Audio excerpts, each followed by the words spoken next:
لا حول ولا قوة إلا بالله العلي العظيم. أعوذ بالله من الشيطان اللعين الرجيم. بسم الله الرحمن الرحيم. الحمد لأهله والصلاة على أهلها. أما بعد فقد قال الله الحكيم في كتابه الكريم. بسم الله الرحمن الرحيم. إنا أنزلناه في ليلة القدر وما أدراك ما ليلة القدر. ليلة القدر خير من 1000 شهر. ماہ رمضان مبارک اپنی تمام تر عظمتوں اور رحمتوں اور برکتوں کے ساتھ ہمیں اور آپ کو دسترخوان پروردگار پر دعوت دینے کے لیے حاضر ہوا تھا. اس ماہ رمضان نے بندگان خدا کو جو شرف اور جو فضیلتیں عنایت فرمائی ہیں، اگر دنیا کا کوئی انسان اس کا حساب کرنا چاہے تو ہم عام حالات میں اس کا حساب نہیں کر سکتے. سب سے پہلا شرف جو ایک بندے کو اس ماہ رمضان میں حاصل ہوتا ہے اور وہ یہ ہے کہ ایک گنہگار بندہ اپنے پروردگار کا مہمان بنتا ہے. خدا آواز دے رہا ہے روزہ میرے لیے ہے اور میں ہی اس کی جگہ دینے والا ہوں. مہمان گنہگار ہے اور میزبان ذات پروردگار. اس کے بعد پروردگار عالم نے آگے بڑھنے کے بعد جب اپنے بندوں کی عظمت و فضیلت کا اعلان کیا، یا ایھا الذین آمنوا کتب علیکم الصیام، قدرت نے آواز دیا اے وہ لوگوں جو صاحبان ایمان ہیں، ہم نے تمہارے اوپر روزے کو فرض قرار دیا ہے. یعنی اس ماہ رمضان میں روزہ رکھنے والا نگاہ پروردگار میں صاحب ایمان کہا جاتا ہے. بندوں کی زبانوں پر اگر کسی کو مومن کہہ دیا جائے تو اس کا مرتبہ کچھ اور ہوتا ہے، اور اگر پروردگار کسی انسان کو مومن کہہ دے تو اس کا مرتبہ اور ہوتا ہے. یہ ماہ رمضان اپنی منزلوں کو طے کرتے کرتے جب تیسرے عشرے کی طرف اپنے قدم کو آگے بڑھاتا ہے تو اسی تیسرے عشرے کے آغاز سے پہلے اور آغاز کے ساتھ کچھ ایسی بابرکت راتیں آتی ہیں جنہیں شب قدر کہا جاتا ہے، جس کی عظمت اور فضیلت کے واسطے پروردگار عالم نے اعلان کیا انا انزلناہ فی لیلۃ القدر. ہم نے اس قرآن کو شب قدر میں نازل کیا. وما ادراک ما لیلۃ القدر، اور تم کیا جانو شب قدر کیا ہے. لیلۃ القدر خیر من 1000 شہر. اتنا مختصر طریقے سے تم جان لو کہ شب قدر 1000 مہینوں سے بہتر ہے. ہم اور آپ قرآن مجید کی تلاوت کرنے والا انسان ان آیات الہیہ کو تلاوت قرآن کے مرحلے پر بھی اور بسا اوقات اور زیادہ تر اپنی نمازوں میں بھی سورہ انا انزلنا کی تلاوت سے شرفیاب ہوتا ہے. لیکن اس سورے کے معنی اور مفاہیم پر اگر توجہ کرے تو پروردگار عالم کہہ رہا ہے لیلۃ القدر خیر من 1000 شہر. شب قدر 1000 مہینوں سے بہتر ہے. اب اگر ہم اور آپ اندازہ لگائیں تو 1000 مہینے کا مطلب کیا ہوتا ہے. ایک سال میں 12 مہینے، اور اس کے بعد اگر انسان حساب لگاتا جائے تو اندازہ ہوگا کہ 1000 مہینوں کا مطلب کیا ہوتا ہے. ایک رات نگاہ پروردگار میں 1000 مہینوں سے بہتر ہے. آج کی رات جسے شب قدر کہا جاتا ہے، یہ رات اتنی بابرکت رات ہے کہ جس میں پروردگار عالم اپنے بندوں کے مقدر کا فیصلہ کرتا ہے، اور بندوں کے مقدر کا فیصلہ بھی اللہ یوں ہی نہیں کرتا جیسے ہم اور آپ کسی کے مقدر کا فیصلہ کرتے ہیں. اللہ جب کبھی بھی بندے کے مقدر کا فیصلہ کرتا ہے تو ہمیشہ بھلائی اور نیکی کے ساتھ. عام حالات میں تصور کیا جاتا ہے کہ انسانوں کے ساتھ سب سے زیادہ مہربانی کرنے والے اس کے والدین ہوتے ہیں، اس کے گھر والے ہوتے ہیں، اس کے رشتہ دار ہوتے ہیں، اس کے قرابت دار ہوتے ہیں. لیکن عزیزان محترم، یہ یاد رکھیے گا کہ اللہ سے زیادہ اپنے بندوں پر نہ کوئی انسان مہربان ہوتا ہے اور نہ کوئی دیگر مخلوقات. آج کی رات جس کو پروردگار عالم نے شب قدر کہا ہے، قدر کا مطلب کیا ہوتا ہے؟ قدر کا مطلب یہ ہے کہ انسان کی پروردگار عالم آنے والا سال اللہ اس کی تقدیر کو تحریر کرتا ہے، لکھتا ہے تمہارے مقدرات میں کیا ہے. ہمارے ہاں اس رات کے ساتھ جو برتاؤ ہم اور آپ کرتے ہیں یہ تصورات میں ہوتا ہے کہ آج کی رات بیداری کی رات ہے، آج کی رات شب بیداری ہے، آج کی رات جاگنا ہے. لیکن میرے نوجوانوں، میرے بزرگوں، جاگنا اور ہوتا ہے اور اپنی قسمت کو جگانا اور ہوتا ہے. اکثر و بیشتر مساجد میں ہمارے شب قدر کا اہتمام کیا جاتا ہے اور بچے اور نوجوان اور بزرگ سب کے سب مسجدوں میں جمع ہوتے تھے. لیکن پروردگار عالم نے اس سال ہم سے اور آپ سے وہ توفیقات کو بھی سلب کر لیا. اب نہ کہیں اجتماع ہے، نہ کہیں اجتماعی طور پر نماز ہے، نہ کہیں اجتماعی طور پر اعمال ہے. اب بندہ ہے اور اس کا پروردگار ہے. کسی گوشہ و تنہائی میں بیٹھ کر کے انسان اللہ کی عبادت کرے، اللہ کی بارگاہ میں حاضر ہو، اللہ کی بارگاہ میں توبہ اور استغفار کرے. اس کا مطلب شب قدر میں آج کی رات میں تنہا جاگنا نہیں ہے، بلکہ ایسے جاگنا ہے کہ اپنے مقدر کو جگا لیا جائے. آج کی رات تنہا بیدار نہیں رہنا ہے، بلکہ ایسے بیدار رہنا ہے کہ اپنی زندگی کے اندر پائے جانے والے نقائص کو رفع کرنا ہے، اپنے اندر پائے جانے والی کمیوں کو دور کرنا ہے. اسی لیے روایات میں معصومین علیہ السلام نے فرمایا کہ صحیح معنوں میں تمہارا دوست وہ ہوتا ہے جو تمہاری خطاؤں کی طرف تمہیں متوجہ کرے، تمہیں باخبر کرے. تمہاری خطاؤں کو دیکھنے کے بعد اس کے اوپر مزید حوصلہ افزائی کرنا یہ اور لوگ کرتے ہیں، لیکن تمہاری خطاؤں سے کی جانب تمہیں متوجہ کیا جائے. یہ متوجہ کیوں کیا جائے؟ اس لیے کہ دوست، بھائی، رشتہ دار، قرابت دار کوئی نہیں چاہتا ہے کہ ہمارا دوست پریشانی میں گرفتار ہو. کوئی نہیں چاہتا ہے میرا چاہنے والا مشکلات میں گرفتار ہو. اگر یہ ہمارا فریضہ بنتا ہے کہ ہم اپنے دوست کے پریشانیوں میں گرفتار ہونا نہیں دیکھنا چاہتے ہیں تو ہم اپنی اولادوں کو، ہم اپنے رشتہ داروں کو، ہم اپنے قرابت داروں کو شاید ہی وجہ ہے کہ امام معصومین علیہ السلام بالخصوص شہزادی کونین جناب فاطمہ زہرا سلام اللہ علیہا آج کی رات کا جو اہتمام کیا کرتی تھیں، اپنے بچوں کو دن میں سلا دیا کرتی تھیں تاکہ رات کے واسطے آمادگی ہو سکے. رات میں تمہارے اوپر نیند کا غلبہ نہ آنے پائے، رات میں تم سونے نہ پاؤ. رات میں جاگو اور جاگ کر کے اپنے پروردگار کی بارگاہ میں اپنے ہاتھوں کو بلند کرو اور بلند کرنے کے بعد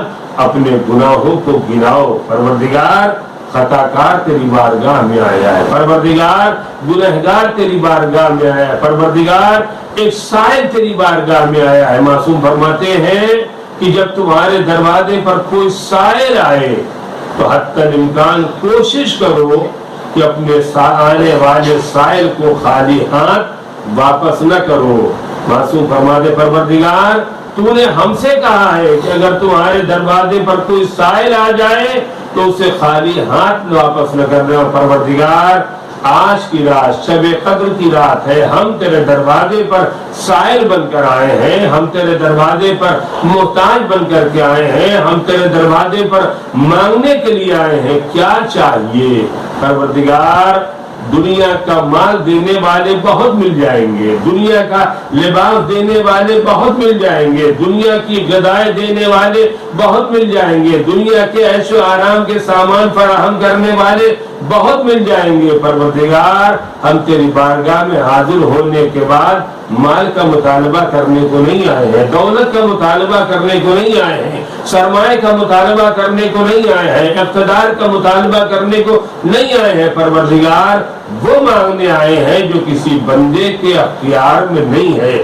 مال تو دے سکتا ہے لیکن گناہوں سے مغفرت تیرے علاوہ کوئی اور نہیں دے سکتا ہے، لباس دیا جا سکتا ہے لیکن عزت تیرے علاوہ کوئی اور نہیں دے سکتا ہے، شہرت تیرے علاوہ کوئی اور نہیں دے سکتا ہے، مقام اعلیٰ تک تیرے علاوہ کوئی اور نہیں پہنچا سکتا ہے۔ لہذا پروردگار ہم تیری بارگاہ میں اپنے ہاتھوں کو پھیلائے ہوئے اپنے گناہوں کی توبہ کی معافی کے واسطے آئے ہیں، تنہا اپنے واسطے نہ مانگے۔ آج کی رات اللہ کی بارگاہ میں حاضر ہونے کے بعد بسا اوقات ہم اور آپ اتنا بخل سے کام لیتے ہیں کہ اللہ کی بارگاہ میں جب دعا کرنے کے بعد ہاتھوں کو بلند کرتے تو کہتے پروردگار مجھے یہ دے دے، مجھے یہ دے دے، مجھے یہ دے دے، مجھے یہ دے دے۔ معصوم فرماتے ہیں تنہا اپنے واسطے نہ مانگو، اپنے رشتہ داروں کے واسطے مانگو، اپنے قرابت داروں کے واسطے مانگو، اپنوں کے واسطے مانگو، دوستوں کے واسطے مانگو، اہل خاندان کے واسطے مانگو، اپنے علاقے کے واسطے مانگو، ان لوگوں کے واسطے مانگو جن کے احسانات تمہاری زندگی میں کبھی کبھی شامل ہو جایا کرتے ہیں، ہم ان کو فراموش کر چکے ہیں، ہم انہیں بھلا چکے ہوتے ہیں۔ ہم یہ سمجھتے ہیں بچپنے میں اگر کسی استاد نے ہم کو کسی مدرسے میں کسی اسکول میں پڑھا دیا ہے تو ہمارا یہ خیال ہوتا ہے کہ اس نے پڑھایا، کوئی ہمارے اوپر احسان تو نہیں کیا، ہم نے اس کو فیس دے دیا، ہم نے اس کی اجرت دے دیا، ہم نے اس کا معاوضہ دے دیا۔ لیکن کبھی ہم نے سوچا کہ فیس ایک جگہ پر ہے، اجرت اپنی جگہ پر ہے، لیکن ہماری دعائے خیر کا بہرحال وہ انسان حقدار بنتا ہے جس نے ہم کو اس راستے پر لگا دیا، ورنہ ہم بھی کہیں کھیت میں پڑے ہوتے، ہم بھی کہیں بازاروں میں پڑے ہوتے، ہم بھی کہیں سڑکوں پر آباشوں کی طرح زندگی گزار رہے ہوتے۔ لہذا ہمارے اوپر نہ جانے کتنے افراد ہیں، کبھی محلے والوں کا احسان ہے، کبھی رشتہ داروں کا احسان ہے، کبھی قرابت داروں کا احسان ہے، کبھی دوستوں کا احسان ہے، کبھی اساتذہ کا احسان ہے، کبھی ہمارے اوپر ہمارے علماء کا احسان ہے۔ بسا اوقات ہم اور آپ دیکھا کرتے ہیں کہ کسی مجلس میں ہم نے اور آپ نے شرکت کیا اور اس مجلس میں ممبر پر جانے والے ذاکر نے کوئی ایک ایسا جملہ کہہ دیا جو ہماری زندگی میں انقلاب برپا کرنے کے واسطے کافی ہو جاتا ہے، اور ہماری زندگی میں ایسا انقلاب ہو جاتا ہے کہ بسا اوقات انسان کہتا تمہیں کیا ہو گیا، تمہاری زندگی میں کیسے ایک بارگی یہ انقلاب کیسے پیدا ہو گیا؟ تو ہم کیا بتائیں؟ ہم نے پڑھا ہے، ہم نے تعلیم حاصل کیا نہیں، اس ایک خطیب کے جملے کے نتیجے میں ہماری زندگی میں انقلاب پیدا ہو جاتا ہے۔ لہذا ہم شب قدر کی رات میں اللہ کی بارگاہ میں حاضر ہو، توبہ کرے۔ پروردگار اپنے بندوں کو بلا رہا ہے، آؤ ہمارے دروازے پر آؤ، ہاتھوں کو پھیلا کر کے آؤ، ادعونی استجب لکم، تم مجھے پکارو میں تمہاری آواز پر لبیک کہنے کو تیار ہوں، تم مجھ سے مانگو میں تمہیں دینے کو تیار ہوں۔ اور اس کے بعد بھی ہم اللہ کی بارگاہ میں حاضر نہ ہو۔ میرے عزیزوں، میرے بزرگوں، آج کی رات اللہ کی بارگاہ میں مانگنے کی رات ہے، آج کی رات توبہ اور استغفار کی رات ہے، آج کی رات نہایت ہی انہماک کے ساتھ تنہا شب بیداری نہ کریں، تنہا رات میں جاگے نہ، تنہا بیداری نہ کریں، بلکہ جاگے تو اس انداز سے جاگیں جس انداز سے کوئی اللہ کا محترم بندہ جاگا کرتا ہے، اس انداز سے جاگے جیسے معصومین نے ہمیں اور آپ کو جاگنے کی تعلیم دیا ہے۔ شاید یہ وجہ ہے کہ پروردگار عالم نے اس شب قدر میں جو اعمال ہمارے اور آپ کے حوالے کیے، ہر اعمال کے پیچھے کہیں نہ کہیں گناہوں کے مغفرت کا تذکرہ کیا گیا۔ یہ کر لو گے تمہارے گناہ معاف ہو جائیں گے، یہ کر لو گے پروردگار تمہاری خطاؤں کو معاف کر دے گا۔ شاید یہ وجہ ہے کہ آج کے اعمال میں پہلے مرحلے میں ہم سے کہا گیا جب رات آ جائے دن ڈھل جائے تو تم آج کی رات غسل شب قدر کی نیت سے غسل کرو. غسل کیوں کیا جائے؟ اس لیے کہ گناہوں کا وسیلہ ہے. جب انسان غسل کرنے کے واسطے آمادہ ہو تو کہیں نہ کہیں ہمارے ذہن میں یہ خیال پیدا ہونا چاہیے پروردگار اس پانی کے ذریعے سے تنہا ہم اپنے جسم کو طیب و طاہر اور پاک و پاکیزہ نہیں کرنا چاہتے ہیں. پروردگار جس طریقے سے میرے جسم کے اوپر یہ پانی گر کر کے ہمارے ظاہر کو پاک کر رہا ہے، خدایا اسی کے طفیل میں ہمارے باطن کو پاک کر دے. ہمارے اندر جو کثافتیں پائی جاتی ہیں، ہمارے اندر جو گندگیاں پائی جاتی ہیں، ہمارے اندر جو نجاستیں پائی جاتی ہیں، ہمارے افکار میں جو غلط فکریں پائی جاتی ہیں، ہماری نگاہیں جو غلط چیزوں کی جانب آگے بڑھ جاتی ہیں، ہمارا ہاتھ جو غلط کاموں کی جانب آگے بڑھ جاتا ہے، ہمارا کان جو غلط باتوں کو سننے پر آمادہ ہو جاتا ہے، پروردگار اس غسل کے طفیل میں ہمارے تمام گناہوں کو معاف کر دے. اس کے بعد انسان نے غسل شب قدر کیا. غسل شب قدر کرنے کے بعد ہو سکتا ہے انسان کی اپنی مصروفیات ہوں، انسان کی اپنی ضروریات ہوں، اور ایک لمحے کے بعد انسان مصلی پر آ کر کے بیٹھ کر کے اللہ کی بارگاہ میں عبادت و اطاعت کا سلسلہ شروع کرے.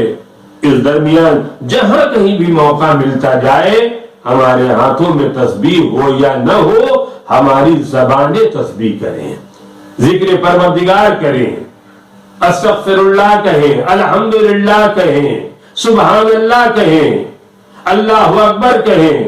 اور اسی درمیان جب کبھی بھی موقع ملتا رہے آل محمد علیہ السلام پر درود و سلام کا نذرانہ پیش کرتے رہیں. اللہم صلی علی محمد و آل محمد. اور اسی صلوات کے ساتھ ایک جملے کا اور اضافہ کریں تاکہ اس بات کا احساس ہو سکے کہ ہمارا وقت کا امام اگر پردہ غیب میں ہے تو اس کی غیبت ہمیں بے چین کیے ہوئے ہے، اس کی دوری ہمیں بے چین کیے ہوئے ہے. ہم اپنے صلوات میں وَأَجِّلْ فَرَجَهُمْ، پروردگار تیرا نائب خاص، تیرا ولی برحق تیرے قبضہ اختیار میں ہے، تیرے پردے میں ہے، اس کے ظہور میں تاجیل فرما.